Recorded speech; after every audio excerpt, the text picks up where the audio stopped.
Hi, I'm Sweetie Abochi, and this is the AM News Bulletin on the AM Show. Now, we've averted the looming threats of a power crisis. That's the assurance from President John Mahama as he swore in the first batch of 6 ministers at the Jubilee House yesterday. Now, speaking during the ceremony, he stated that fuel deliveries to the thermal plant in the east have begun ahead of the planned maintenance of the West African gas pipeline project. And some days ago, the Minister for Energy and Green Transition, John Mahama, warned of a serious energy crisis, citing insufficient fuel stocks for power generation. He attributed this to the failure of the Akufo-Addo-led administration to make the necessary fuel procurement, despite repeated warnings and calls for action. However, President John Mahama has assured the nation that the looming power crisis has now been averted. That I will uphold the sovereignty and integrity of Ghana. The 6 ministers sworn in by President John Mahama were the Finance Minister, Minister for Energy and Green Transition, Attorney General and Minister for Justice, Minister for Education Haruna Idrisu, Minister for Food and Agriculture, and Minister for Roads and Highways Kwame Agboja. They were presented with the instrument of office after taking the oath of office. In his speech, John Mahama said the government has averted the looming threat of a power crisis. Through determined efforts, I can report that we have now averted the looming threat of power outages.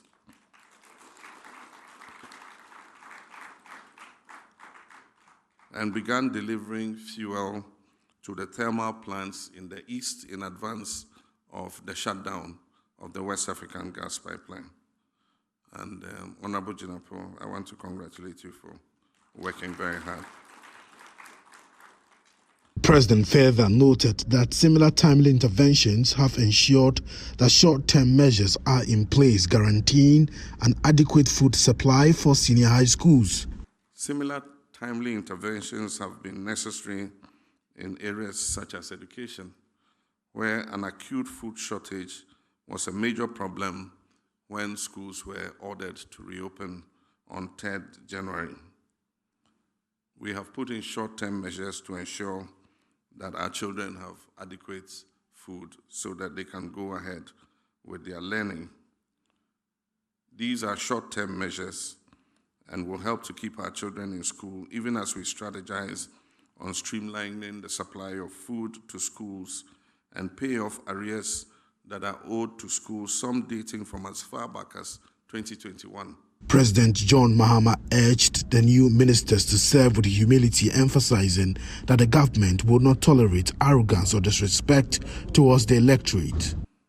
I therefore charge you to serve in humility and candor, always remembering that we serve at the pleasure of the Ghanaian people, and that the authority we exercise emanates from them. We must exhibit tolerance for their views and work to meet their aspirations. This government will not tolerate arrogance or disrespect for the people who elected us into office. He touched on the issue of asset declaration, stating that timelines will be introduced for compliance. We must be transparent and fair in all our dealings. The anti-corruption institutions will be empowered to investigate and deal with any appointee who falls foul of the law. I expect all of you to begin the process of declaring your assets. The Chief of Staff will announce the cutoff date by which time all eligible appointees should have deposited their assets declaration forms with the Auditor General. The Finance Minister, Kasil Atuforsin, also spoke on behalf of the new ministers, pledging to work hard to make John Mahama the best president of the Fourth Republic. Mr. President, we have been with you throughout your days in opposition. We have witnessed the misgovernance and misrule of the previous administration. We've learned, indeed, that Ghanaians will not tolerate such misgovernance any longer. We've taken a cue from what you've just told us. We want to assure you that we'll serve and serve in such a way to make you the best president in the Fourth Republic.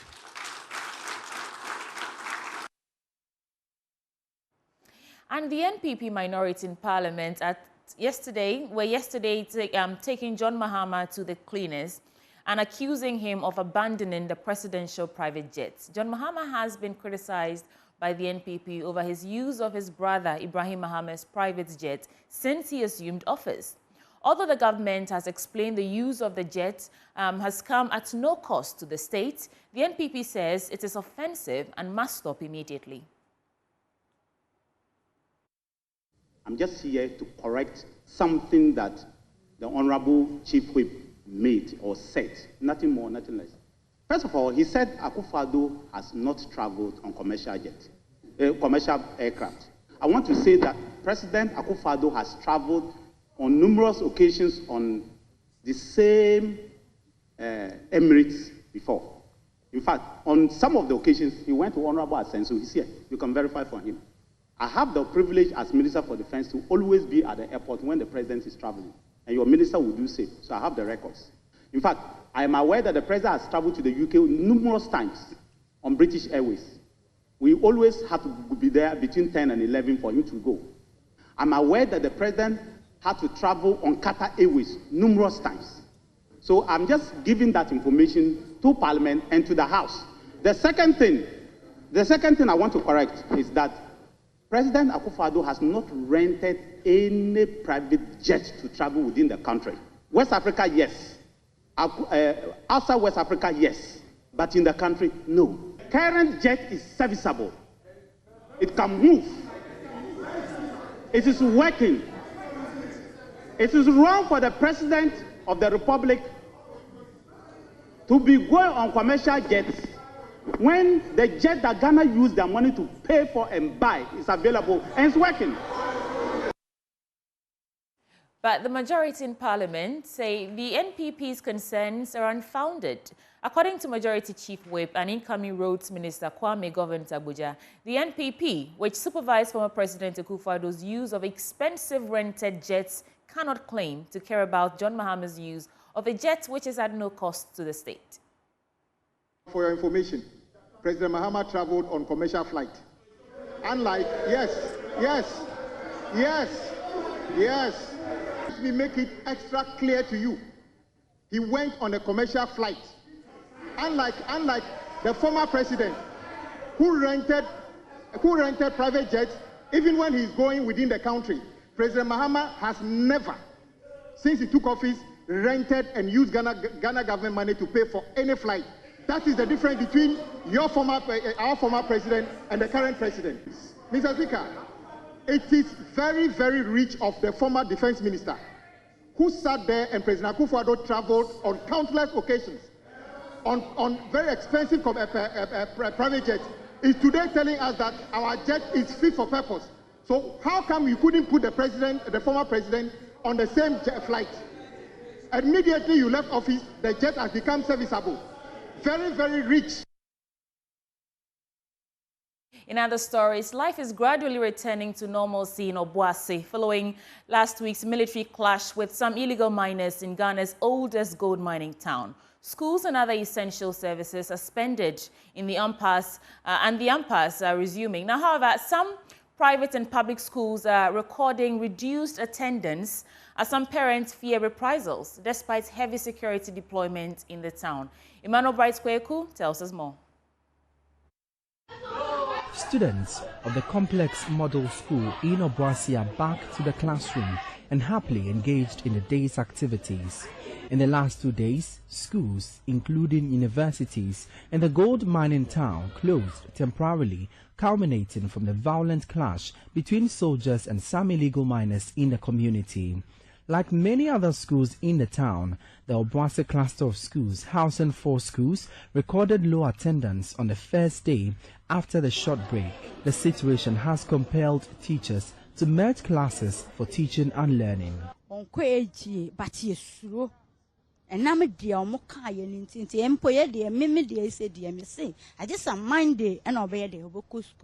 daughter doesn't attend AGA school, but I am scared to let her go to school even though schools have resumed. I will let her go on Monday instead. I am waiting for everything to be calmer before I let her go. Monday bibia na mama na start.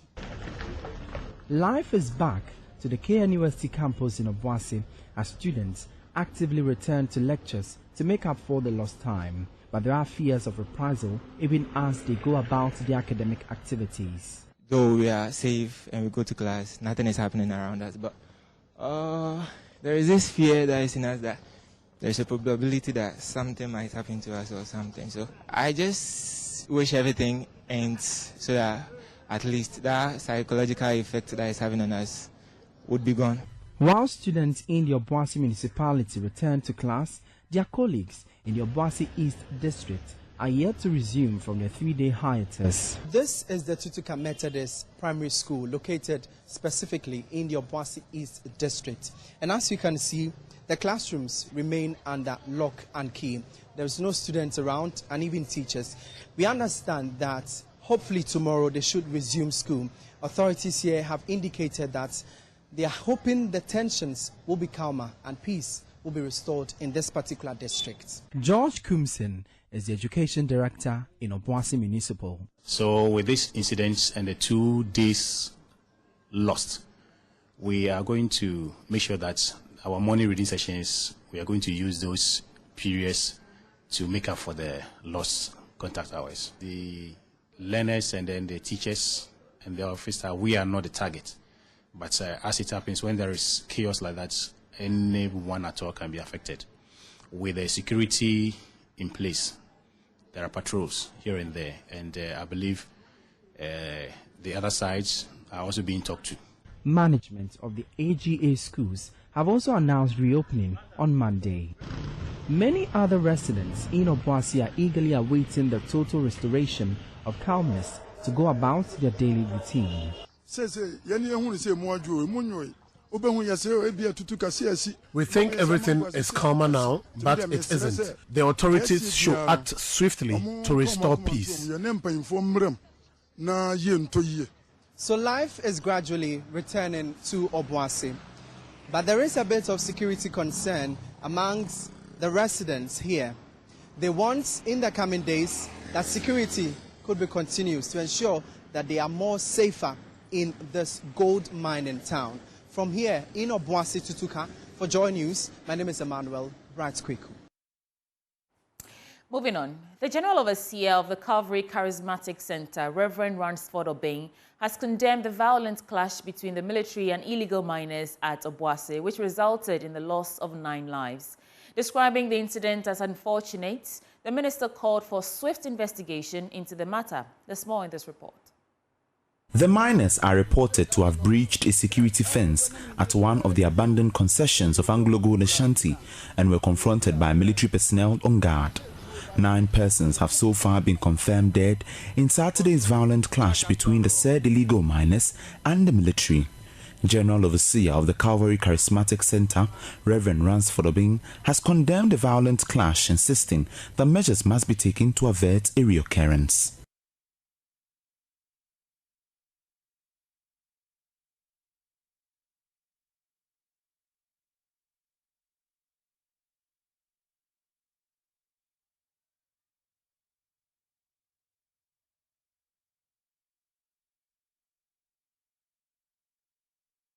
Against politicizing issues of death.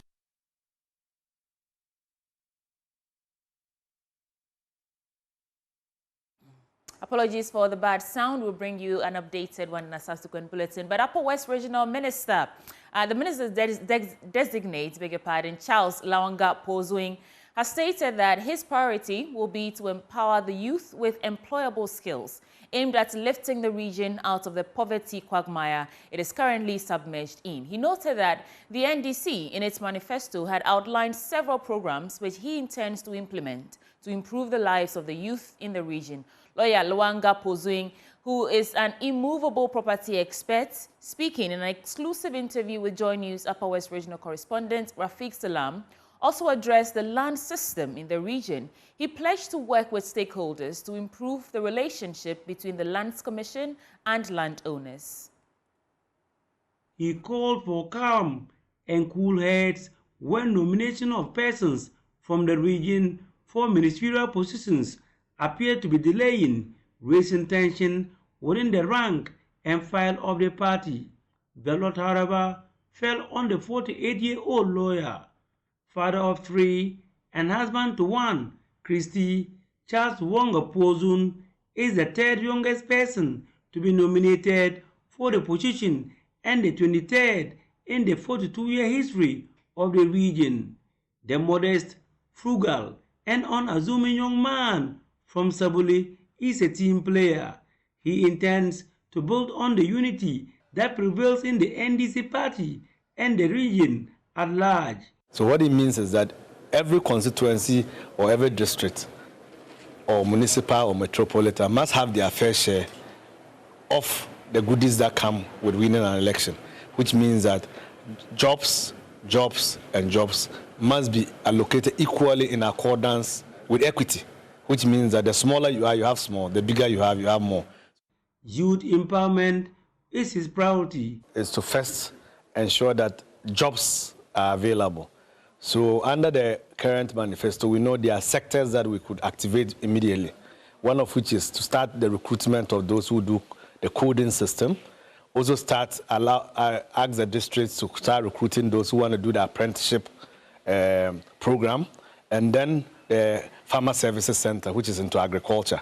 So I believe that if these 3 are activated, whilst we wait for the setting up of the Women's Bank, then we should be able to get a lot of youth into something to be doing, to occupy themselves instead of them idling.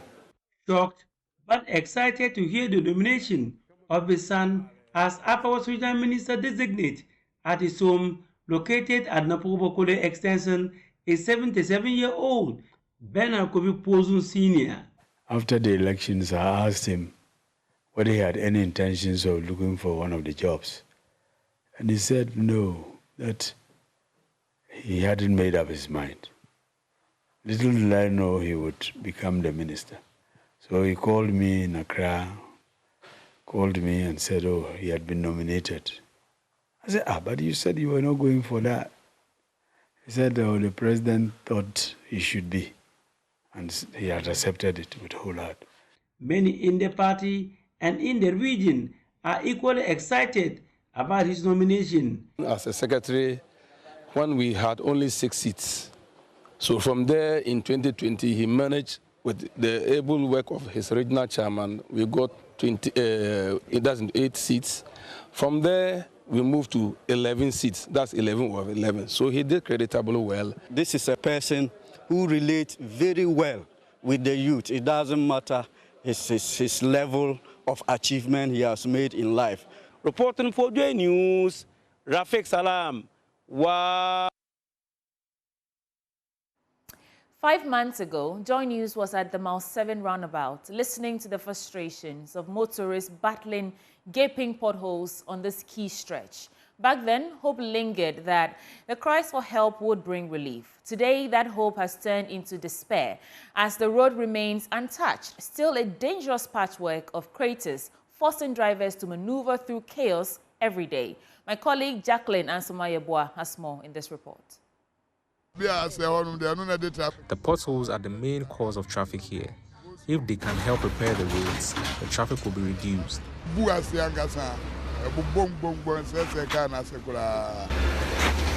That was the cry of some drivers 5 months ago when we visited Mile 7 roundabout, a road riddled with potholes, frustrating drivers and damaging vehicles.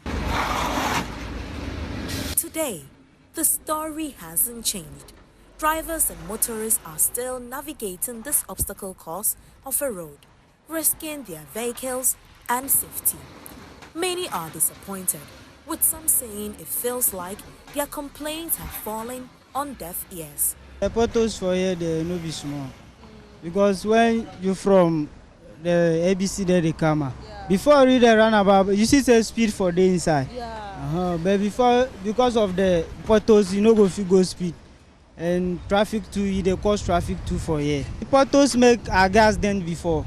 I think from 2019 or 2020 where the potholes start. You see they pour the concrete self for top. Now first the water go there. But right now they can't pour the concrete there, it makes more, but still now no.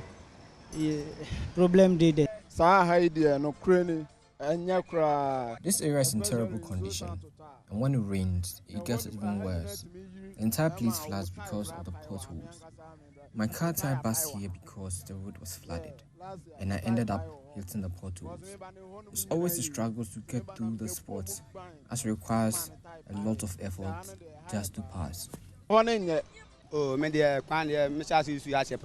been using this road for a long time, and as a driver, we usually load from Accra directly to our destinations. However, because of the poor road conditions, we now load straight to Dome and take alternative routes. If the road was in good condition, we could follow the usual routes and charge a normal fare. Unfortunately, using these alternative routes means we need to charge extra.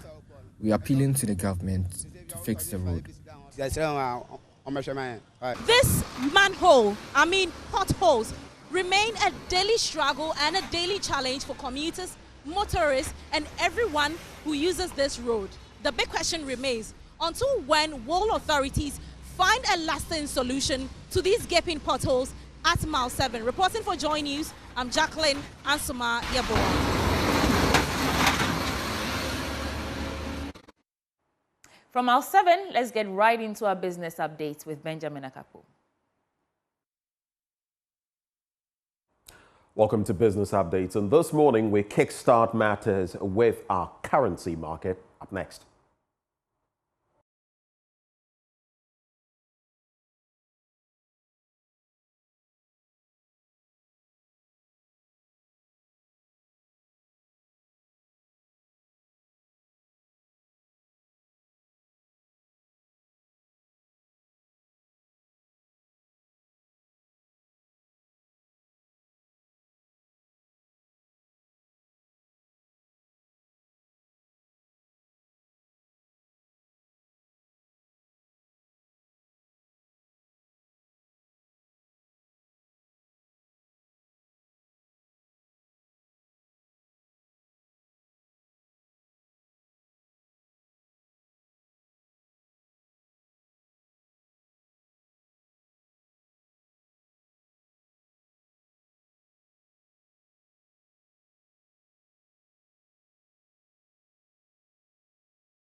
Well, let's cut into the major stories now, starting with the fact that the Chamber of Agribusiness Ghana is making a strong case for the establishment of a Raw Material Council to, among other things, regulate and maintain standards of the raw materials fed into the country.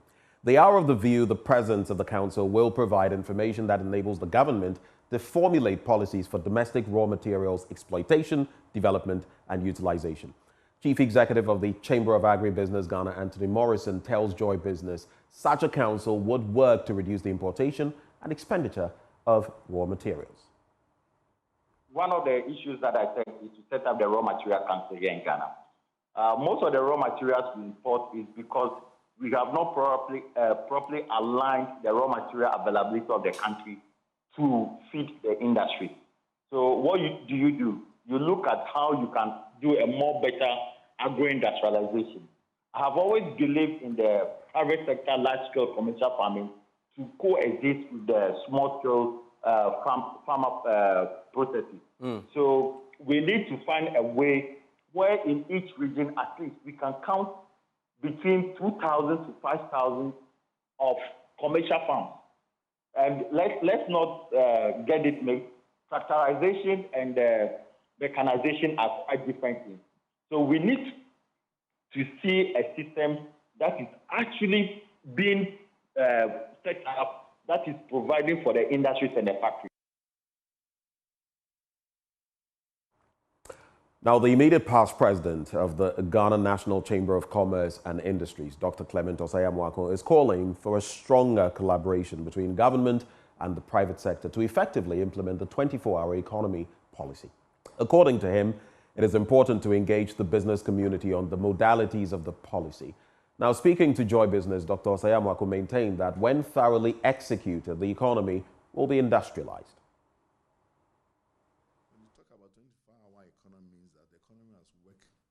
Every time, every hour, every second. And government cannot do this without the cooperation of the private sector. The PPP that we have been mentioning of how to sustain businesses, because if businesses are not working. We apologize for the poor quality of sound in that video. But up next, we serve you our commodities market.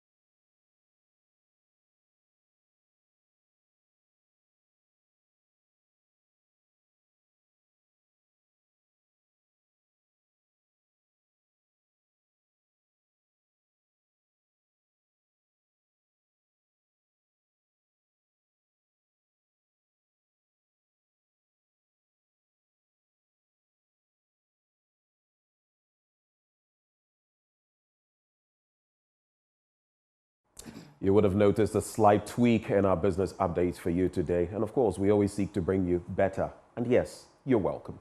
It's a wrap for business updates, handing over back to Sweetie Abochi. And that's a wrap for the news on the AM show. Let's get ready for our news review segment, and Kwesi Kwating, private legal practitioner and former spokesperson to the Ministry of Education, will be joining us, as well as Engineer Ebenezer Adu. He's a member of the NDC National Youth Working Committee, and they're joining us in a bit. Please stay.